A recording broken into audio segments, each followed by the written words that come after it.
It's a busy day.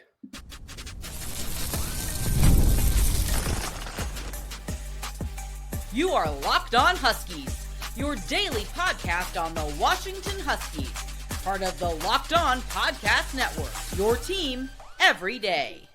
Welcome back into a special bonus edition of the Locked On Huskies podcast. I'm Roman Tomashoff. That's Lars Hanson. He's site editor with Athlon Sports' Inside the Huskies. I'm the site editor with Huskies Wire, coming to you on this Monday afternoon. Lars, we got a whole lot we got to get into. Washington's got a new president, and they've got two new offensive coaches. We're going to get into all of that. We're a little bit later than we like to be with some of these bonus shows, but that's because we've got some great insight because we were talking to these guys. We talked to Jimmie Dougherty today, talked to Michael Switzer today. We talked to several players about them. So we're going to dive into all of that. We need to start with Jimmie Dougherty because this is, in my opinion, the least surprising hire known to man. It was the most casual job promotion I would have ever expected Jedd to drop. Like, I remember looking back at, we'll peel back the curtain here. You were sitting behind me and Chris Egan was, I think, behind you. Yep. And I just turned around and we both, me and Chris looked at each other and we're like, he just said offensive coordinator, right? Like he didn't just kind of lump three words in together with word salad. And, we don't want to misquote Jedd, but Jedd was like, that wasn't like an 8-minute diatribe that Jedd just vamped talking about everything. And so we couldn't really interrupt him. Like, hey, real quick, do you mean Jimmy Giroux? We just want to clarify as we're reporting. So a fun story. I was actually having a conversation with the source at that time. We were texting, and this person was like, "Hey, sounds like they might have already made a hire." And I swear, I said, "Dougherty?" ? Then 30 seconds later, I replied, I was like, "Oh, yep, there it is." Because this is one of those things where, first of all, you and I were very wrong about Brennan Carroll. We thought that, hey, we might be in the camper. He's going to stay. We were wrong about that. But if you go back and listen to that episode, what we said was, if he does end up leaving, this is Jimmie Dougherty's job to lose. And it's something where I talked to Denzel Boston about it.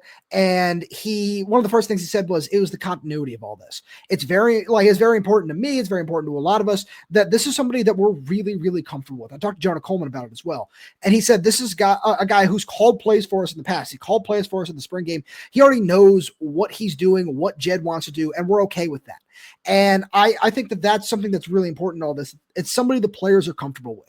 Because you're not going to go out and hire somebody who's going to change up the scheme. You're not going to go out and hire a play caller because that's what Jedd wants to do. So you don't want to bring in a coach who is going to have to learn Jedd's scheme. And then on top of that, just have to learn how to fit in with everybody else.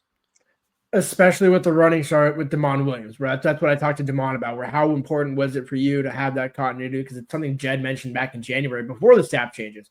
When he said, hey, look, we have really re-emphasized staff continuity. So the changes we are going to make, and that's why, I put out in the brief, 10-minute window between when Yogi first reported the Brennan news to when the press conference started. I said, well, there's really only two routes here. As we basically relayed out on the show, just condensed it down into one tweet, where I said, you can either go external or you just have all the pieces here and you make it work because nothing is going to change, as you mentioned. Jedd's still calling plays. I don't even know. I think Jimmie confirmed that during the presser, but we didn't even bother asking Jedd about it. I didn't even really think about it because, Jedd's not going to give up play calling. Jedd's more likely to take an NFL offensive coordinator job as his next move than he is to relinquish play calling duties. So let's just be clear about that. But equally, Jimmie Dougherty was his eye in the sky, helping with Demond. Both of them recruited Demond. Demond actually said their relationship goes back to eighth grade freshman year.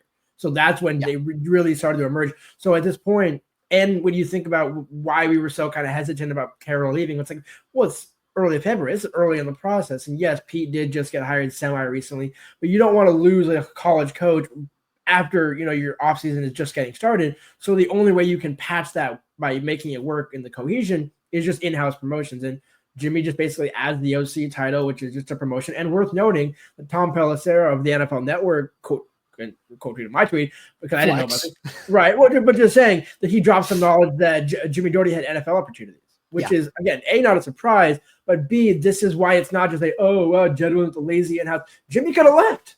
And then you'd be really out of luck, And so in that case, this is exactly like the perfect scenario to work with. So last thing I got to say on that. We saw a lot of people saying, why didn't you go after Ryan Grubb? Everything you just said is why. We don't need to get too far into it. I think I can get this all out in 30 seconds. That was never going to happen.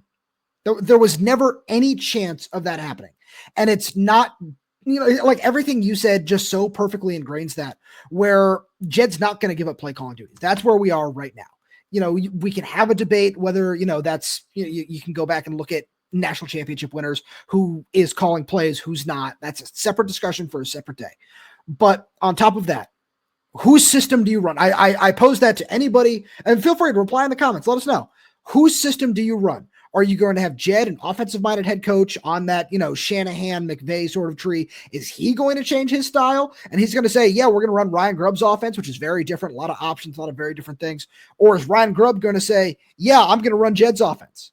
You're asking for nothing but a problem and butting heads there.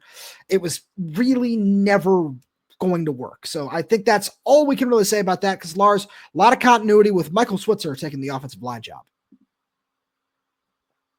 which we'll get to right after a message from our good friends over at FanDuel. Super Bowl 59 is here. One game, two teams, endless possibilities, and there's no better way to make every play more exciting than with FanDuel Sportsbook. Whether it's predicting the first touchdown, calling the MVP, or even betting on the coin toss, FanDuel makes it easy to get in on the action. With live bets all game long, you can adjust your bets as the game unfolds and feel the thrill from kickoff to the final whistle. The live betting feature lets you stay involved no matter what happens on the field, and the app is super easy to navigate. Plus, knowing that you can place a $5 bet, potentially win $200 in bonus bets for the Super Bowl, that's the icing on the cake. Download the app or head to FanDuel.com to get started. Bet just $5, and if you win, you'll score $200 in bonus bets. That's FanDuel.com. Bet with FanDuel, an official partner of Super Bowl 59. So, Lars, I feel like we've seen a lot of pushback on this Michael Switzer hire. This isn't an elite, gonna blow you out of the water hire. This isn't like a, whoa, he went out and hired this guy, but this is a really solid hire in terms of continuity, just in the same thing that we talked about with Jimmie Dougherty. And I've got a lot I want to say on the matter, but I want to get into his background real fast, because this is somebody who was the offensive coordinator at John Carroll and at Indiana State. He developed some all-conference offensive linemen at both of those stops, which, lower level, it is what it is, but it still shows that he can be a good coach. He has some experience calling plays, which are really, really solid things. He's also got some time at Michigan, which is where he first met Jedd Fisch, and then he brings him on at Arizona, and he's been with Jedd Fisch since 2022. So it's another continuity thing, and I think that, again, is really important in all this. Exactly. Well, I mean, it's the guy that Jedd had at Arizona. He brought him in as a senior offensive analyst after his 3-year stint at Indiana State. And I asked him about that. I was like, hey, what did you learn? Like, because I'm assuming it was a step back to take a step forward. As you mentioned, going to a lower level. I believe he also had a brief 1-year stint at Eastern Michigan. Ironically, you know what's funny about that? Guess who he missed by 1 year? Oh, Ryan Grubb. Yep. Exactly. And so it's when we talk about, hey, he's coming from a lower level, so is Grubb, so is Kalen. Yeah. And that does not necessarily, again, you know me, where I stood on Kalen DeBoer when they announced that hire way back when. I was like, 1 year as a Power 5 coach, period? Necessarily I'm not sold. But it's executing Jedd's offense. And by God, does Switzer not look like a younger version of Brennan? Like a more like God, it does. I'm just looking at the profile picture and I'm like, Brennan's younger brother. He's got that just offensive line coach look to him, and he's got a background in it. As he said, he started 51 games at Ball State. He had a stint with the Buffalo Bills in 2011 as an undrafted free agent, and that's all really great. But on top of that, I talked to Landen Hatchett about him, where I know you got some good insight from Carver Willis as well, but Landen, one of the things he told me is this is a guy who was another offensive line coach for us last season. He said, Switz held his own meetings with us. This is another thing he said was, when BC left, he said, it's not that we didn't care. We were obviously very excited for him, but we heard Switz was going to be taking the job, and we were all really pumped because it's somebody we knew. This is something where we don't need to, and especially for Landen, who's now had 3 offensive line coaches in 3 years. He said, this isn't a situation where we're all really concerned because we have all already worked with this guy. We already know what he expects from us and he knows what we need from him.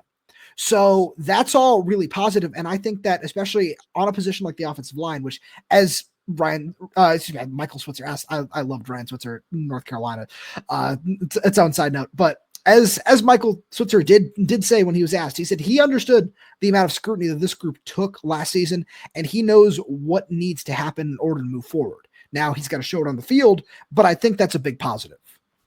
And the other quiet part in all this, recruiting does not miss a beat. In terms of this guy has been able to meet with recruits when they come on campus. So any recruit that came and visited last campus, he has a relationship. I asked, Harvard ended up committing before he visited. Fun fact. But with that being said, all these guys that have come on campus, and so you don't have to, it's more or less Switzer leveling up his relationship with those kids, but it doesn't mean out of the blue he's going to have to develop a relationship with Easton Topp. I guarantee you they have bumped on, talked in terms in passing and just relationships, because you can have other coaches, text kids. You might not be able to send everybody out on the trail, but now that he's the actual offensive line coach, it's a well-deserved promotion. And just like Jimmie, it's everything stays together, and that's exactly what you need, especially at this point in the game. Yeah, absolutely. And yeah, this late in the process, you're not going to go out and find too many top-notch hires. So if you have somebody that you're comfortable with short-term, might as well see it through. And if, a year, 2 years down the line, it's not working out, you can have a separate discussion. But Lars, Washington has also named a new president.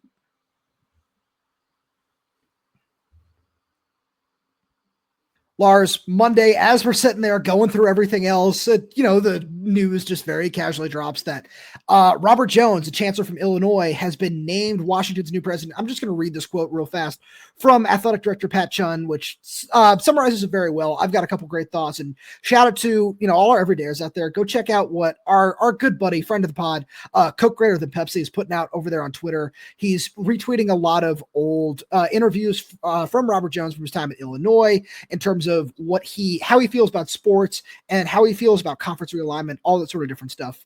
But I'm just going to read this real fast. On behalf of our student athletes, coaches, and staff, we're excited to welcome President Robert Jones to the University of Washington family.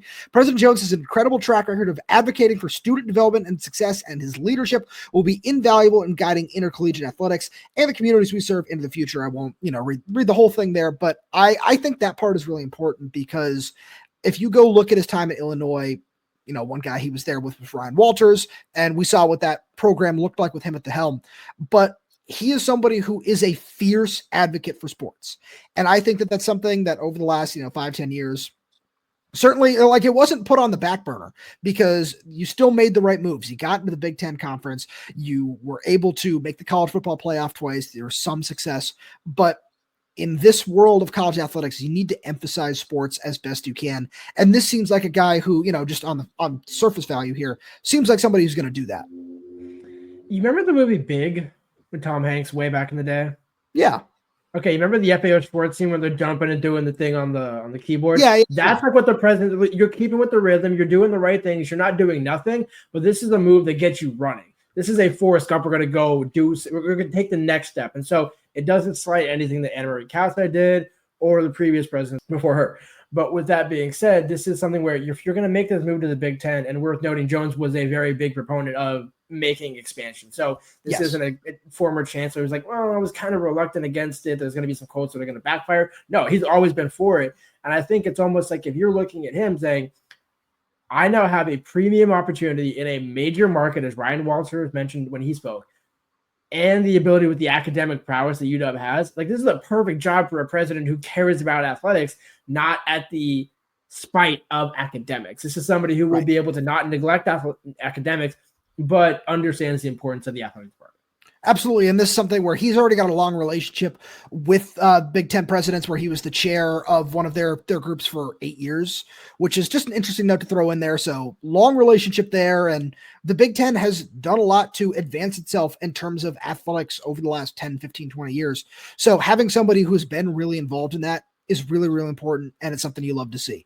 Lars, we're going to wrap it up on this bonus show here. Thank you, as always, for being here. Thank all everydayers tuning in. We really do appreciate your support, and if you like these bonus shows, you want to stay up to date with the latest breaking news, please make sure you subscribe wherever you get your podcasts. So that's YouTube, Spotify, Apple Music, Amazon Music. We're there. We're everywhere. We're updating this channel with new content every single day. So make sure you click that like button, click that little bell so you don't miss when we post a new video. If you have any questions, comments, concerns, drop them right down below in the comment section. And if you're audio only, please leave us 5-star reviews. It does help us out a lot. Thank you so much for tuning in, and we'll talk to you on Tuesday.